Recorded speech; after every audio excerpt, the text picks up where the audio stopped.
Hello guys and welcome to episode 23 of my Total War Warhammer 2 playthrough, playing as the Von Carsteins on very hard difficulty. This is Mortal Empires and we're going for world domination, and today it's going to start by heading back towards the dwarves. We can probably kill them off quite convincingly now. We have plenty of grave guards in Vlad's army, so he can take on like a main army on his own most likely. And then we have Isabella, who can run around and clean up the minor settlements. So for example, we're probably going to have Isabella go and take Kazid-Arkalaz, and then Woman Fafbak can head to Waldenhof, recruit some men and head back west in preparation to attack Nordland. So we'll kind of switch those armies around a little bit, but keeping Vlad and Isabella together is always a good idea. So that's it. Let's move on to the next turn.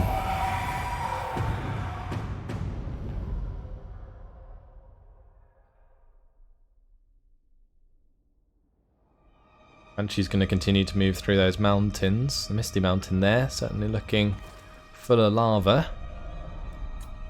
Just speed up the rest of these nations though, since we aren't at war with anyone, I don't think. The first time in a long time. We managed to wipe out the Empire, wipe out Middenland, we wiped out Hochland. Now it's just a matter of destroying the dwarves, and then I would say we're probably sitting pretty in preparation for chaos to come down and make things awkward. Good to see Nordland declared war on Norska, that's going to keep them busy.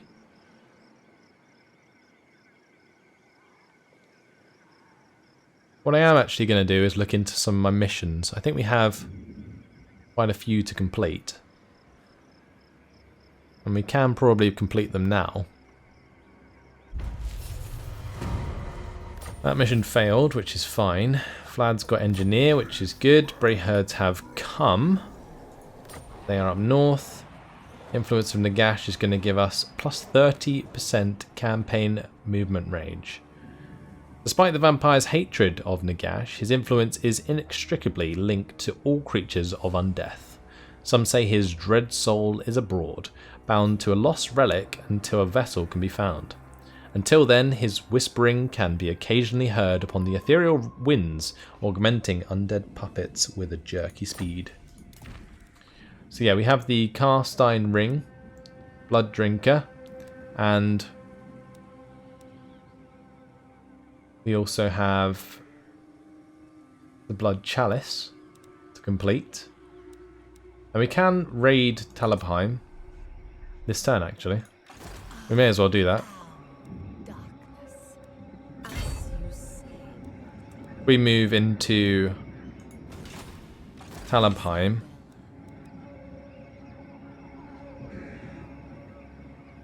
We can then adopt the raiding stance just to get that mission complete. We'll do it with Isabella. What other ones can we complete? Recruit a vampire? I'm not sure we can do that just yet. I need to save my cash if I want to do that.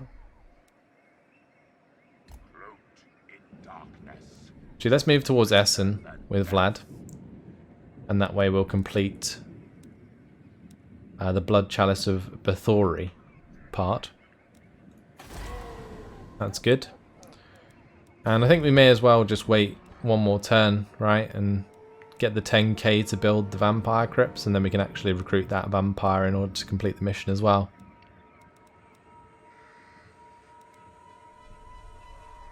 We can spend about 3k, so I am tempted to do so. At Helmgart, I think I'm going to get the Awakened Battlefield. None of the others really seem worth it, so let's just build that there. And I think I can just afford to upgrade this. Yeah, then we'll have just over 10,000 in the next turn. Oh, Castle Tamperhof can be upgraded. That's going to cost 6,000 though. So can Kadrin. So can work bad on the Moot. Always so much to spend cash on. Wow. Oh well, at least we know where we're going to invest it.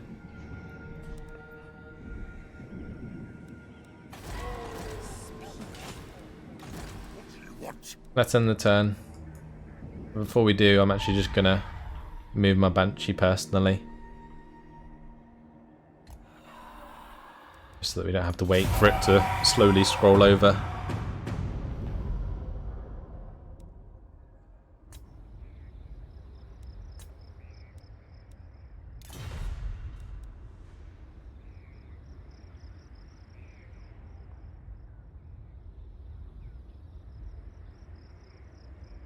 So once again, no one we really need to pay attention to.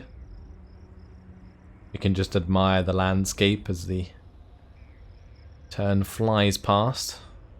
I am very glad that they have improved the speed of which the end turns complete, because I remember when Mortal Empires first came out and it was so damn slow. You'd spend about 5 minutes just waiting for the turn to end. The worst part was it was kind of for a good reason. Like the fact that there was so many different nations, which I think is absolutely awesome. But it did kind of make you hate the fact. Either way, we've made 1,500 from raiding, which is good. And that's actually unlocked the next part of the quest, which is the battle. Will give us Blood Drinker. Vlad is pleased. The forces of men muster to fight in an army grand enough to appease the vampire count's ego. His sword shall drink deeply from the mortals gathered, and Ostermark will burn. A great summoning is needed to call all the creatures of the night from their lairs, and awaken those in their graves. As for the living that face Vlad, they will join his ranks soon enough. And I think what we could do this episode is actually take on that battle. So if I sort of move him towards Essen, we will complete Isabella's quest. And now she has her battle as well, or one of them.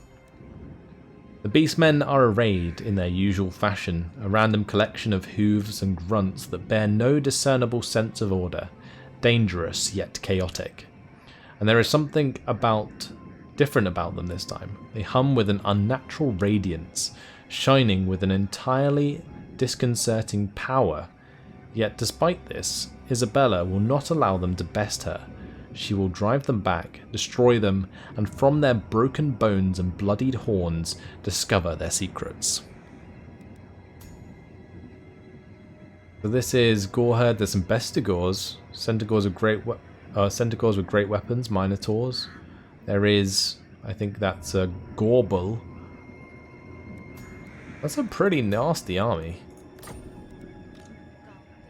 Can Isabella beat that? Yeah, I'm not entirely sure she can, but what we're going to do is put her into march stance and get her all the way over here towards Khazid Urkelaz.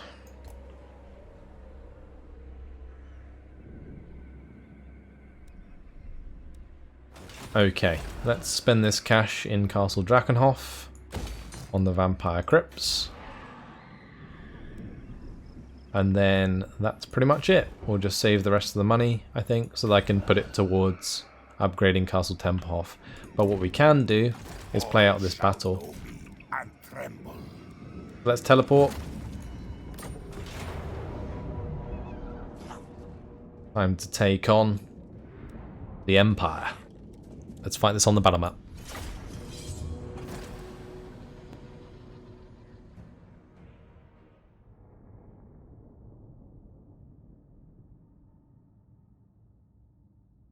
So the beautiful thing about this is once we get the sword, Vlad will spread so much vampiric corruption that when he's conquering places, it will help us with the public order sooner than later.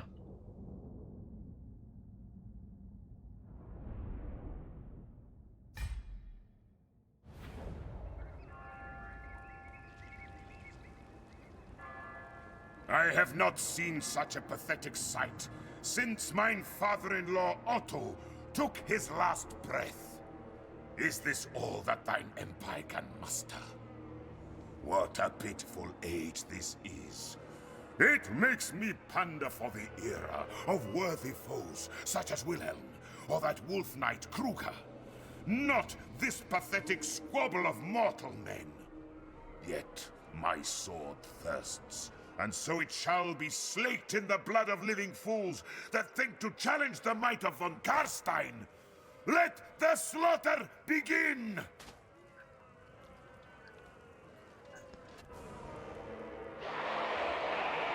Here we go. We would not want to be them. Attack and defeat the enemy army. Don't mind if I do. They do have some Hellstorm rocket batteries, which are kind of awkward. But look at this, guys. Absolutely burnt this town to a crisp. Very cool.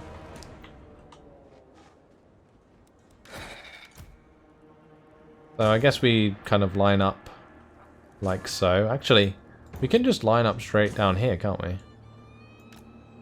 Completely forgot about that. We have Vanguard deployment, so we can just surround and crush them straight off the bat. I'm going to assume that they come in behind us though, in which case we might be fighting uphill. But if we can get this army crushed sooner than later, I don't think there's any amount of reinforcements that they can bring in that will make a difference.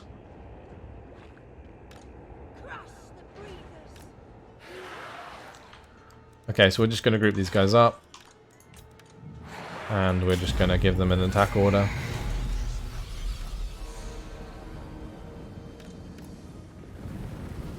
Pretty sure this is like a bait. End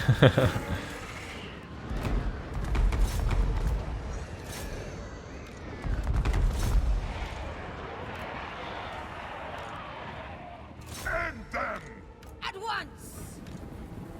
For blood! We'll probably just smash into these Bimmer shields.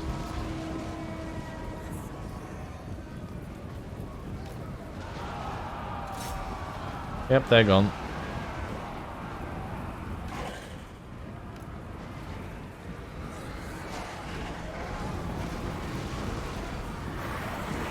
Easy peasy.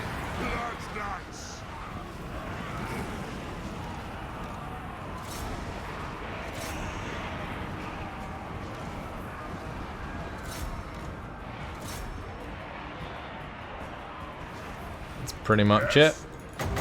We'll just go for an invocation here. It is done!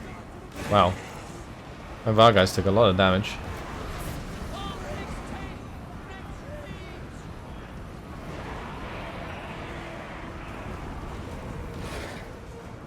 The cowards bring more artillery to bear.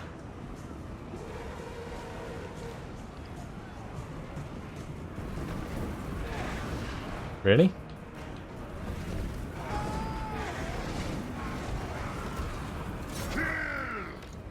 Where's this artillery at? Can't even see it.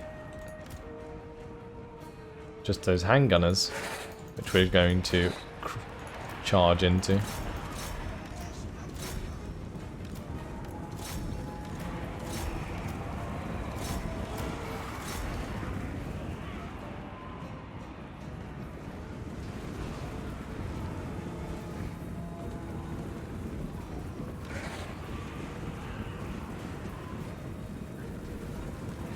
Oh, another lovely charge is going to come through here.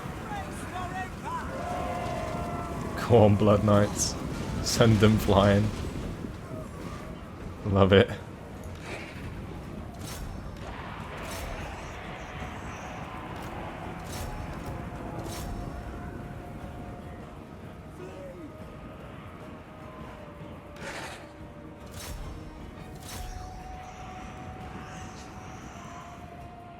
Ah, here we go. There's two more Hellstorm rocket batteries.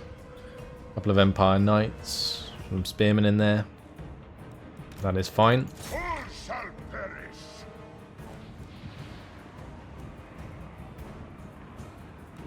Okay.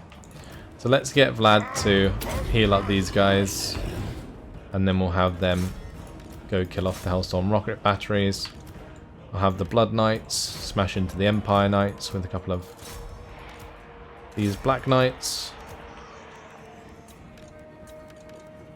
Meanwhile, these guys can start posturing towards these Spearmen.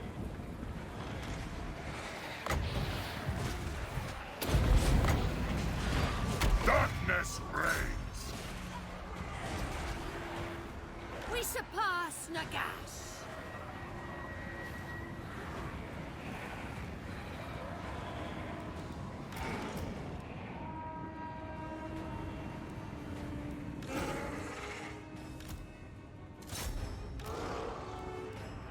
I need to get my Vargeist to actually head over there. Give us blood. I am busy on death's wings. Blood. Go on, kill the guy. Didn't you have the Master of Beguilement on him? Your desire? Their time has come. I think I'm just going to have my vampire chase him. The summoning begins.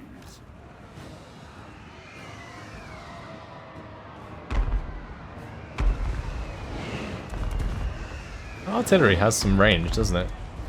Blimey. Blood's knights. I killed that Lord, which is good. Blood's knights. Hungry for blood. I do need to heal up these Black Knights and put a single invocation onto them.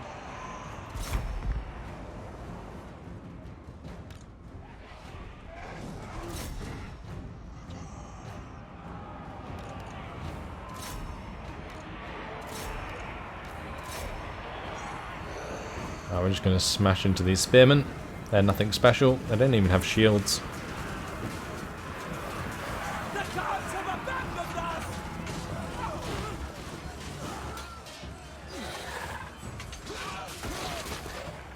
us. They are getting thrown all over the place. My fangs grow sharp.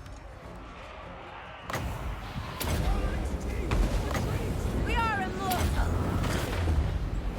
I'm going to hit them with a couple of spells there, with the intention of just making them break. And there we go. We've done it.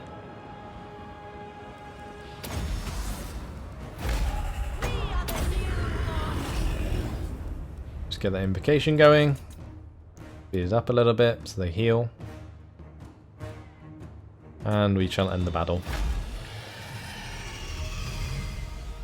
Easy done. 37 losses. A couple of those charges out of the Blood Knights was absolutely epic.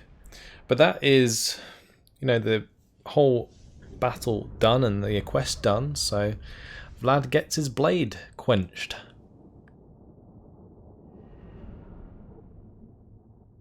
And it is going to be almighty and powerful once again.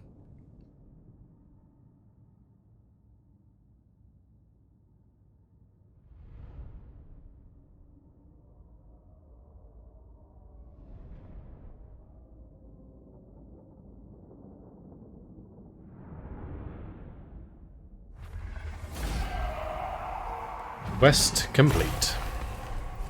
So I returned the captives for that extra cash. Well, it is done. And Blood Drinker is ours. The plus 10% weapon strength, plus 5 melee attack, enables magical attacks. Extra vampiric corruption is probably the most important out of all of those. He's also leveled up, I think. So that is nice. King of darkness. And what we're going to do is put probably one into Undying Horde so we can unlock Immortal Horror. And then we'll get towards Guile and Glamour.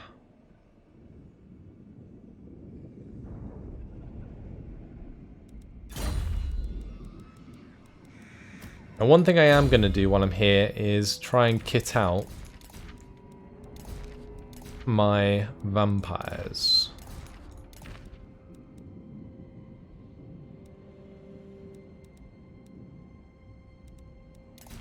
Go for the Forbidden Rod. Because we do have a lot of random followers that we can give out. I don't think all my vampires have their followers filled. We did go through a few of them already. But for example here,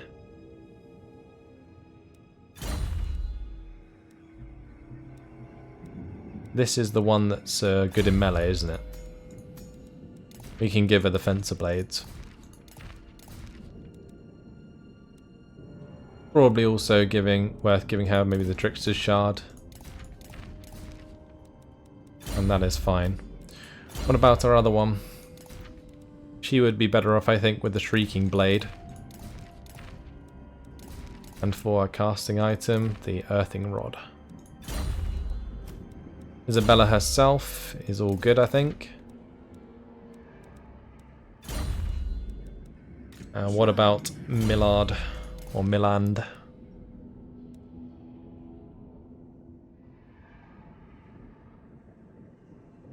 The brass cleaver, plus 9 melee attack.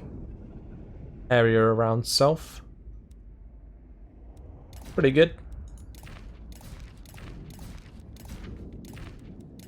And we'll just fill up his followers. Cool.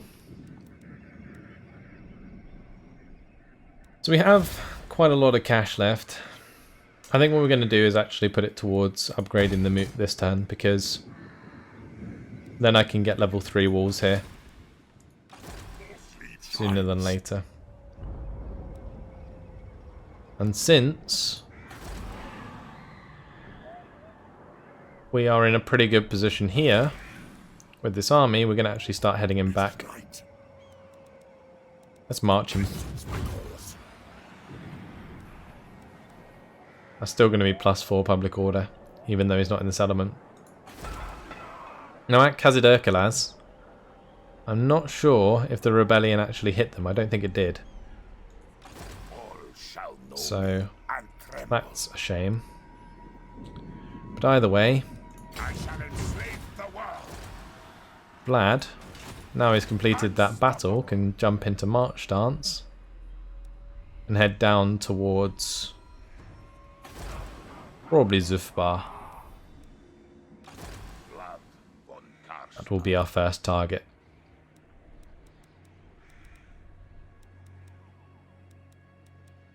Let's end the turn.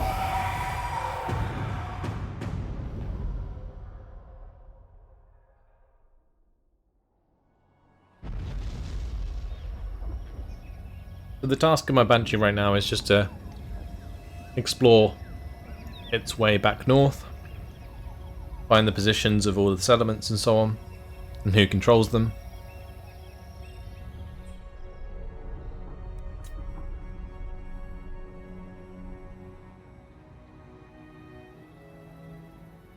Good to see that vampiric corruption spreading towards Montfort.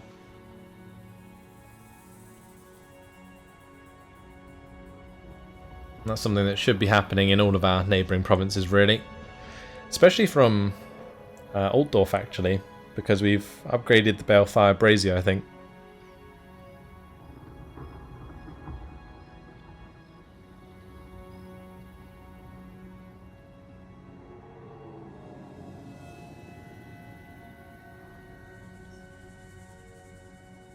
Vampiric corruption can be such a blessing and a curse. Like, it's really great when you actually have it in your provinces, but when you don't, it's a nightmare. If you are the vampire counts. If you're against vampire counts, then vampiric corruption is just the most annoying thing to deal with. Interesting how the Sword of Cain's found its way to north of Ulthuan. Wow, look how far Vlad can go. It's insane. I think it's partially due to... Yeah, I think it's partially due to this influence of Nagash. Like, our march is just crazy good right now. Not too concerned about going through Kislev's lands.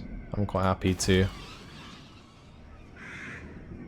be a trespasser for now.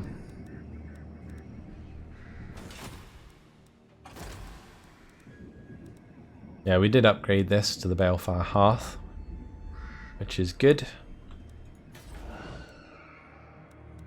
Let's upgrade with bad. And then next turn we can probably upgrade Castle Tempelhof.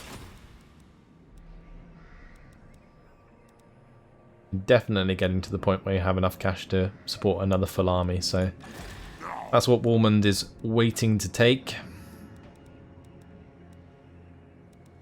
Only 2 turns until our technology is finished as well.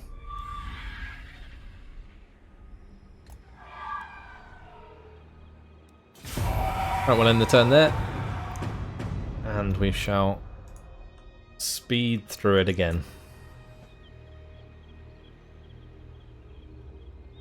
So the Greenskins have certainly done pretty well. I think they've probably confederated the majority of the different tribes. And that's why the dwarves are under quite a bit of pressure, because we haven't seen the dwarven armies in a while, which means they're probably south of their main settlements. Now the thing we will need to decide is whether or not we want to keep the dwarven settlements, because they will cause us public order issues, they'll cost more to upgrade and so on. We'll definitely keep Khazad-dûr-Khazad since we already own the main settlement in the province, but as for new provinces in the mountains, I'm not entirely sure. I guess if we don't take them, then the Greenskins will. And we don't want the Greenskins to get out of hand, so I'll probably just take them, I think. And Vlad does have the ability to spread vampiric corruption very quickly now, so that shouldn't be too much of a problem. So, time to upgrade Castle Tempelhof.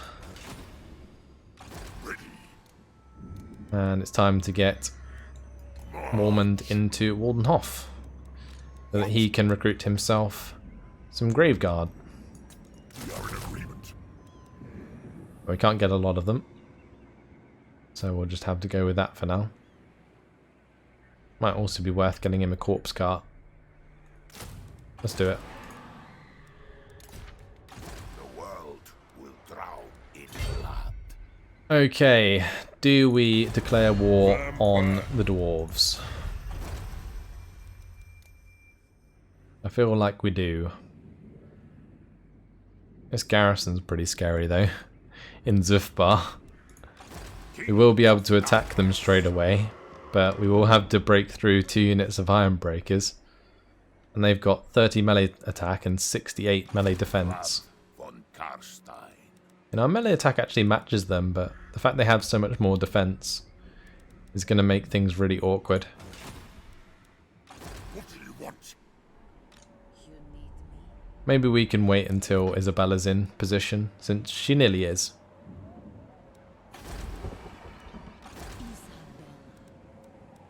Next turn, if she's in range to attack, then I think that's the time to do it. Else for now, we may as well just sit in Castle Drakenhof, or even just sit inside their province and raid. Sleep is for the living. Oh, we can't now. Cloaked in darkness. Never mind. If I hadn't have messed that up by moving back, I probably could have just raided and started to cause more vampiric corruption there before we actually attacked. That would have been the min-max way of doing it. Time to move on to the next turn. Now waiting for the next turn is actually a smart idea, because we will have our technology finished, and I think it's extra weapon strength for Graveguard.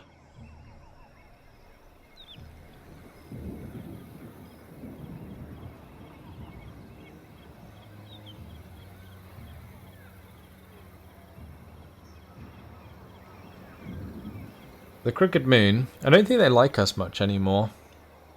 We might have to be careful in case they declare war on us.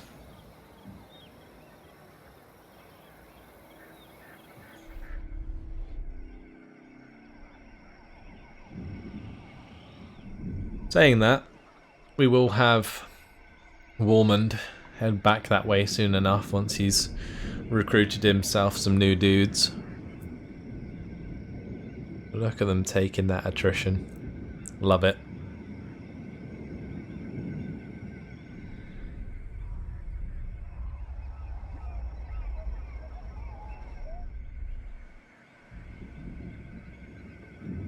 There are so many of these skull takers about. Seem to have moved back to the east, and I'm not entirely sure why. Maybe they're going to go for an attack on us. Who knows?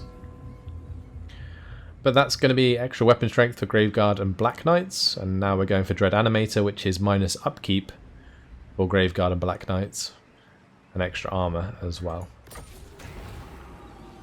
Gifted musicians. A conclave of your generals has struck upon the notion of pressing popular musicians into military service. This has come as a shock to the performers in question, but has proved an instant hit with the troops, and they are marching harder than ever. Army movement range has increased. Bit of a weird one to get as vampires.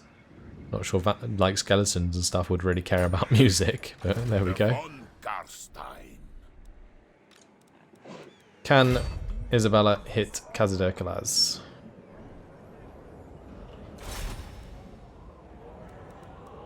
I think we definitely declare war here, right? Or not, because they're allied with Kislev. I should have looked at this beforehand, because now it's looking pretty dire. Dawn approaches, and mongrel bloodline. Kislev. Maybe we go to war with the dwarves by declaring war on Kislev instead of declaring war on the dwarves and pulling in the Empire. Not the Empire, the Border Princes. Although the Border Princes aren't that strong, and I think they're getting beaten on by the Greenskins. So it might not even matter. Let's go and have a look at what their diplomacy is like. Yeah, they're at war with the Skull Takers and the Greenskins.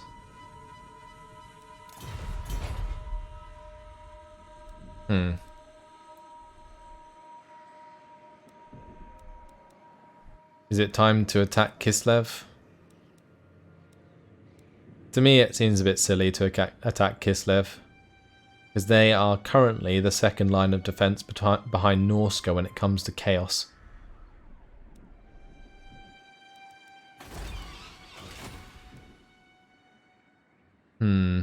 Unfortunately, guys, it has been my time. I'm going to take the time between episodes to work out exactly what I want to do, I think. But that's all for now. Hopefully you guys have enjoyed it. Thanks for watching, and I'll see you in the next episode. Goodbye.